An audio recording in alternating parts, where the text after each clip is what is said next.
Army Artillery Radar Operator, Australian Intelligence Officer, American Flight Instructor, Industrial Engineer specializing in valves and seals, Careers Surveyor of over 32 years, that's a planer surveyor, not that geodetic crap, International Shipping Expert, Corporate Travel Agent, Air Traffic Controller, United States Army Master Gunner, Aviation and Ground Training Combat Expert, USDA Surveyor, also a planer surveyor, 32-degree Mason, 32nd degree Mason, etheric science researcher, and tonight it is going to be a commercial airline pilot captain who's going to talk about the gyro system. So let's get right to it, shall we?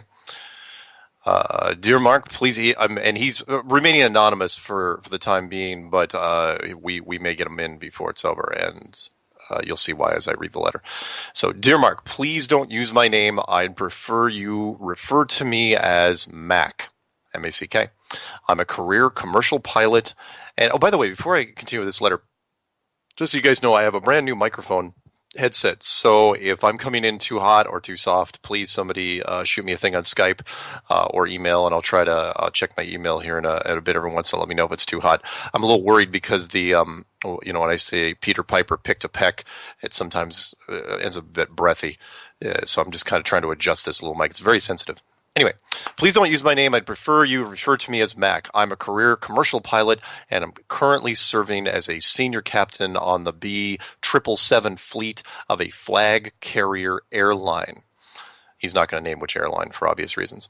I came across your Flat Earth clues recently and thought I'd share something with you. Before I do, I need to explain some technical details. I'll try to keep it short. Please bear with me. And I've read through this part already, and it's you got to listen. Try to listen closely. Keep in mind the details are pretty technical. I will try to dumb it down if I can. So the ADIRU system, also known as the Air Data Initial Reference Unit, we pronounce it ADIRU. ADIRU. Oof, it's a horrible name. But I'll keep trying. ADIRU is the standard in modern avionics. It's at the center of a modern aircraft's avionics system. This has been the case for some 20-odd years and has replaced the old inertia navigation system, otherwise known as the INS, which was a standalone reference for the navigation computer. ADIRU offers 1. Ring laser gyros. No more mechanical spinning discs on gimbals. The RLG are on a tethered or strapped down platform. Ring laser gyros. 2. The integration with other systems. ADIRU provides a reference for other systems like the ADIs, weather radar, yaw damper, thrust control, etc. It used to be the case that all of these systems were independently referenced with dedicated gyros. And 3, much greater processing power. Whenever ADIRU is started up, it needs to be initialized or aligned. This is where the system calibrates itself to the spin of the Earth to prevent drift.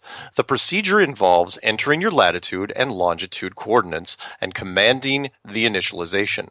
During initialization, no systems that reference it can be on, and the aircraft must be stationary and stable. Even loading luggage or catering supplies can disrupt it and cause an error. This takes from between 5 to 17 minutes, depending on how far from the equator you are. And by the way, as I was reading this the first time, I thought for a while there he was going to be, a pilot, finally a professional that comes out against flat Earth. But that's not where he's going with this. So bear with me, all right? Now the story, if you're still awake.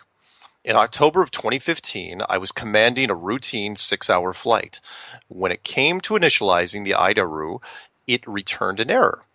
This is not all that uncommon, and it usually takes on a second attempt. After a few tries, we just got the same thing. Error.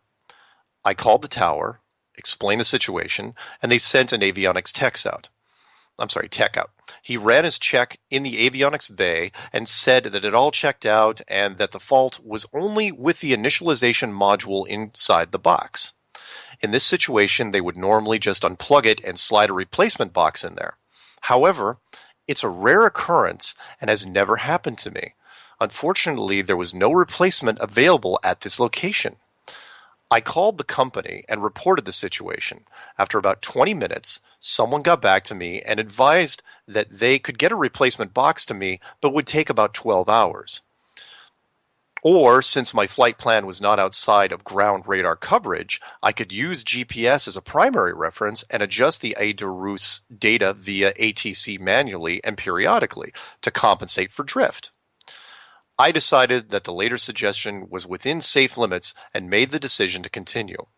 As instructed, I had my first officer regularly call ATC for ground radar positioning and make necessary adjustments to the ADIR data.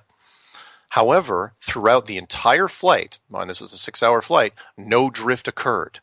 This was a real head-scratcher, and since it's company policy and my personal policy to understand as much as possible about the aircraft and its systems, I wanted to know why. I talked to someone at our fleet maintenance department and was told that they didn't make repairs to any black boxes, and I should talk to the manufacturer, in this case, Honeywell. I contacted Honeywell and managed to talk to a senior ADIR engineer. He was very helpful. It turns out they don't make the ACM, or the alignment calibration module, which looks a bit like a desktop PC hard drive painted bright orange with warnings printed on it, "Do not open, serviceable only by manufacturer." It turns out that there's only one company that supplies these modules to all avionics makers, and nobody else seems to know anything about their workings. I tried contacting the company and was just given the runaround. This is very strange since pilots are usually welcome anywhere in the industry. I could show up unannounced at Boeing and get treated like family. After a lot of digging, I found out that this mysterious ACM manufacturer is a contractor to NASA, and that's all I can find out.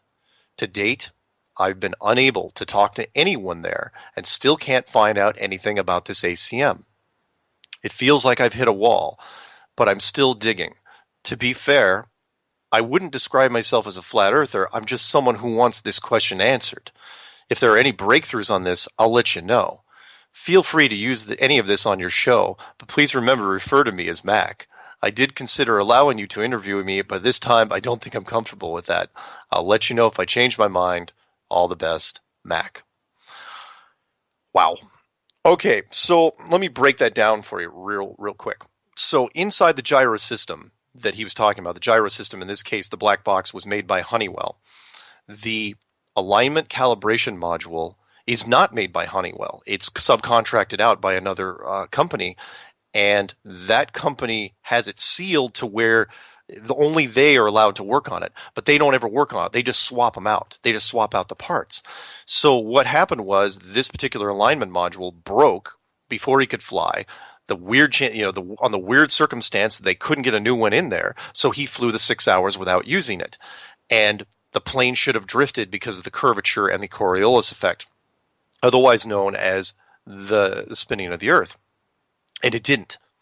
The plane didn't drift for 6 hours on a 777. That's a flagship, top of the line stuff there. Why didn't it drift? And he was trying to figure out why. He couldn't figure it out. And in the process of trying to figure out what happened, he discovered that this module, this module is made by exactly one company, and they supply every airline in the industry. And when you try to call them, they don't talk to you, and they're a subcontractor for NASA. Remember what I said about if you want to plug the holes, you want to do it very securely, when it comes to hiding things, and this would be that thing. So to keep the pilots from not worrying about it, you tell them there's a guidance system inside their plane that accounts for the curvature and the spinning of the Earth, and it doesn't. And you hope to God something like this doesn't happen, to where it breaks, and the pilot goes, "Well, wait a minute. How am I flying normally without that thing working? Why have that thing in there at all?" And when you call the company to figure out what they're actually doing, they won't talk to you. That's brilliant. That's a great thing, and I would love him to come on the show if he had more to talk about, or even just talk about this. I'd love to have him on. So if you're listening out there, Mac, I would love to chat it up with you about this. It's a great little story, and I love it. And I'm so glad at least you put yourself out there. And of course, you can come on anonymously. You know, if you're a 777 pilot currently, I've got some friends that are 777 pilots. Please, by all means, I will give you complete anonymity, and but love to have you on. So thank you to Mac for putting that out there, and I think it's a great thing, a great little piece of evidence, and that is the gyro systems. Because people kept asking, it's like I get that question all the time: is how did the pilots miss it? How did the pilots miss it? And not only are they not looking for it, but in this case, they're given equipment that tells them that the curvature of the Earth and there's a spinning, and it's not there. So wow, amazing. All right, phone number to call, because we got a few minutes before that first break, 720-897-6